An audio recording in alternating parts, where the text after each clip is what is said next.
Hello बच्चों, आज हम करेंगे साइंस चैप्टर 1 के क्वेश्चन आंसर्स। ठीक है, क्या करेंगे? Question answers. हमारे 5 पार्ट हो चुके हैं, ये पार्ट 6 है वीडियो का, जिसमें हम क्या कर रहे हैं? पार्ट 6, जिसमें हम क्या कर रहे हैं? क्वेश्चन आंसर करना स्टार्ट कर रहे हैं। क्वेश्चन वन है which of the following are matter, मतलब इनमें से कौन कौन सी चीज़ें जो मैटर हैं। तो यहाँ पर आपको दिए हुए हैं, वो क्या है? Chair, air, love, smell, hate, almonds, almonds means बादाम, थॉट आपके विचार, cold drink, smell of perfume, smell of perfume. इसमें से हमें छांटना है कि कौन कौन सी चीज़ें मैटर हैं। तो देखो, मैटर क्या होता है? मैटर जो चीज़ स्थान घेरती है, ठीक है, जिसका खुद का वज़न होता है, वो मैटर होती है। तो देखो, चेयर है, ठीक है बेटा, तो चेयर अपनी जगह लेती है, उसकी शेप होती है। एयर है, एयर भी मैटर होती है। जब मैंने आपको चैप्टर स्टार्टिंग में पढ़ाया था तो मैंने बोला था मिक्सचर ऑफ गैसेस, और मैंने आपको एक एग्जांपल दिया था कि बलून, अगर हम कहते हैं कि एयर की शेप नहीं है, तो when we fill air in a balloon, तो वो अपनी शेप ले लेती है। तो एयर भी हमारा क्या होगा? मैटर है। लव, लव तो नहीं है बच्चा। स्मेल, स्मेल भी मैटर नहीं है। हेट, हेट भी मैटर नहीं है। ये लव, हेट, ये तो आपकी क्या दे दिए? कौन सी संज्ञा दे दी है? ये भाववाचक संज्ञाएं। मतलब कौन सी होती हैं भाववाचक संज्ञाएं? जिनमें हम खाली क्या करते हैं? फीलिंग एक्सप्रेस करते हैं हम लोग अपनी, ठीक है। आलमंड्स, आलमंड्स मीन्स बादाम, तो ये तो अपनी जगह घेरते हैं।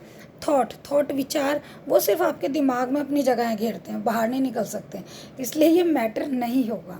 कोल्ड ड्रिंक बिल्कुल मैटर होगा, cold drink. Smell of perfume, ये भी मैटर नहीं होगा। तो मैं इसका आंसर लिख रही हूँ। Answer 1 is chair, air, almonds and cold drink. Okay, अब आपका है question 2। Give reason for the following observation. हमें रीज़न बताना है। क्या बताना है? Give reason. किस चीज़ का रीज़न है? ये मैं पूरा नहीं लिख रही फॉलोइंग एक्सप्रेशन, मैं सिर्फ क्वेश्चन लिख रही हूँ। इसका पार्ट है the smell of hot sizzling food reaches you several meters away, but to get the smell from cold food, you have to go close। क्यों ऐसा होता है कि अगर हमारी दो घर दूर भी अगर पड़ोसन देसी घी का हलवा बना रही है तो हमारे घर तक खुशबू आती है, और फिर हम बोलते हैं मम्मी कितनी अच्छी स्मेल आ रही है, मम्मी आप भी कुछ मीठा बनाओ ना, मम्मी कुछ मीठा हो जाए, ठीक है। लेकिन अगर खाना ठंडा है तो हमको पास जा कर के उसको सूंघना पड़ता है कि भाई कैसी स्मेल है इसकी। इसका रीज़न क्या है? तो देखो बच्चा, इसका आंसर है the smell of hot sizzling food reaches several meters away as the particles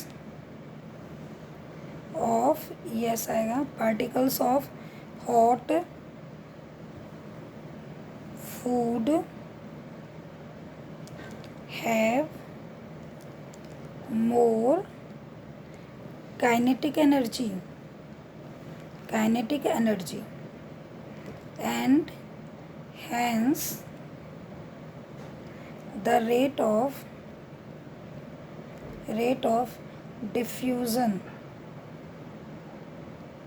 is more than the particles of cold food। मतलब जो हमारा गर्म खाना होता है उसमें क्या होता है, काइनेटिक एनर्जी ज़्यादा होती है, और काइनेटिक एनर्जी ज़्यादा होने की वजह से डिफ्यूज़न एक प्रोसेस होता है जिसमें आपके किसी भी चीज़ की स्मेल दूर तक जाती है। मतलब हवा के साथ, हवा के पार्टिकल्स के साथ स्मेल दूर तक बह करके जाना, वो डिफ्यूज़न होता है। उसकी डिफ़ाइन मैं करा दूँगी आपको आगे। तो वहाँ पर डिफ्यूज़न प्रोसेस होता है, और काइनेटिक एनर्जी ज़्यादा होने की वजह से डिफ्यूज़न प्रोसेस की स्पीड ज़्यादा होती है, जिस वजह से आपको गर्म खाने की खुशबू ज़्यादा तेज़ आती है रादर देन ठंडे खाने से। इसका थर्ड क्वेश्चन है, ये पेज नंबर 3 के क्वेश्चंस हैं। पेज नंबर 3 के क्वेश्चन है ये, और ये बेटा पेपर में आते हैं, तो थोड़ा प्लीज़ इनको याद वगैरह भी कीजिएगा। क्वेश्चन थर्ड है, a diver is able to cut through water in a swimming pool, which property of matter does this observations show? Observation show. इस क्वेश्चन का आंसर समझाने से पहले मैं आपको थोड़ा सा मैटर की प्रॉपर्टी को दोबारा से याद दिलाऊंगी। पहले क्वेश्चन समझिए। एक डाइवर होता है, मतलब जो स्विमिंग पूल में कूदते हैं, डाइव करते हैं, वो पानी को आसानी से काट पाते हैं। ऐसा क्यों होता है? तो देखो बेटा, ये आपका सॉलिड है, इसमें देखो इंटरमॉलिक्यूलर स्पेस क्या है, ना के बराबर है। ठीक है, ना के बराबर है। यह आपका लिक्विड है, इसमें इंटरमॉलिक्यूलर स्पेस थोड़ा है, और जो ये आपका गैस है इसमें इंटरमॉलिक्यूलर स्पेस है। तो देखो बेटा, आपकी एयर है, इसमें भी तो आप आगे की तरफ बढ़ रहे हो ना। जब हम चलते हैं तो हम हवा को चीरते हुए चलते हैं, पर बहुत आसानी से चल पाते हैं। लेकिन यहाँ डाइवर में डाइव करने से पहले आप ज़रा पानी में चल करके देखिए। अगर आप पानी में चल करके देखते हो तो क्या आप उतनी ही आसानी से चल पाते हो जितनी हवा में चल पाते हो? नहीं। जब हम पानी में चलते हैं, जब हम नदी के अंदर चलते हैं या हम स्विमिंग पूल के अंदर चलते हैं, तो हमारे पैर भारी भारी लगते हैं। क्यों? क्योंकि गैस से कम उसके अंदर इंटरमॉलिक्यूलर स्पेस होता है। लेकिन सॉलिड से तो बहुत, सॉलिड्स में तो बिल्कुल ही नहीं होता। तो क्या आप सामने आपके दीवार है तो दीवार को चीर करके आप निकल जाओगे? नहीं निकल सकते ना। इसीलिए तो घर में दरवाजे बनाए होते हैं कि दरवाज़ा साइड से खोलो और निकल जाओ। ठीक है। अब क्वेश्चन यहाँ पे क्या कह रहा है कि जो डाइवर है वो पानी को आसानी से चीर देता है, काट के चला जाता है। इसमें कौन सी मैटर की प्रॉपर्टी दिखाई देती है? क्या मैटर की प्रॉपर्टी है?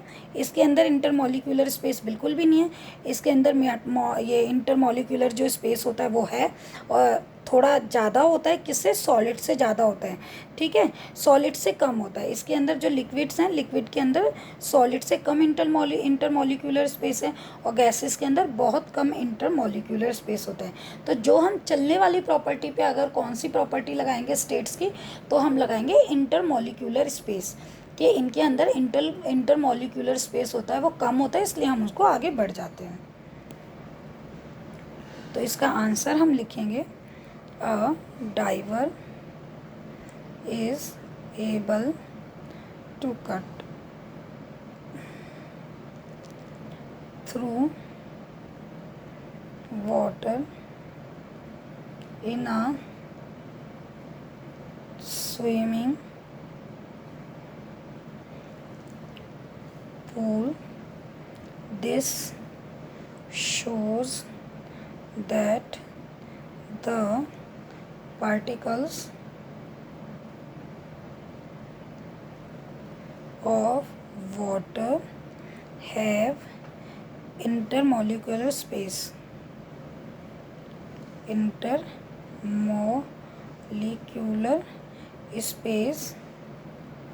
and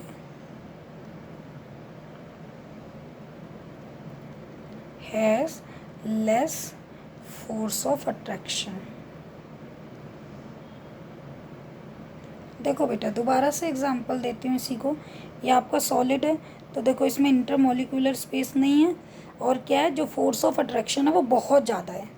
इसमें इंटरमोलिकुलर स्पेस है और इंटरमोलिकुलर फोर्स जो है हमारी फोर्स ऑफ अट्रैक्शन कम है। और इसमें जो गैसेस होता है इनमें इंटरमोलिकुलर स्पेस बहुत कम, वो होता है, ये दूर दूर होते हैं, साथ में इनके अंदर फोर्स ऑफ अट्रैक्शन भी कम होता है। अब आपका फोर्थ क्वेश्चन है, question 4, what are characteristics of matter. ये क्वेश्चन पेपर में आता है बेटा। What are the characteristics of particles of matter. क्या क्या कैरेक्टरिस्टिक्स हैं? Answer, the characteristics of matter are: first, particles have intermolecular space। ये तो मैंने अभी लास्ट क्वेश्चन में ही बताया कि इन सब के बीच में इंटरमोलिकुलर स्पेस होगा। सॉलिड्स में स्पेस कम होता है, लिक्विड्स में उससे ज़्यादा होता है, गैसेस में बहुत ज़्यादा होता है। सेकेंड इसका, पार्टिकल्स हैव इंटरमोलिकुलर फोर्स, मतलब इनके अंदर जो पार्टिकल्स होते हैं उनके अंदर फोर्स, तो सॉलिड में इंटरमोलिकुलर फोर्स सबसे ज़्यादा होगी, लिक्विड में उससे कम होगी, और गैसेस में बहुत कम होगी। फोर्स ऑफ अट्रैक्शन भी बोल सकते हैं इसको।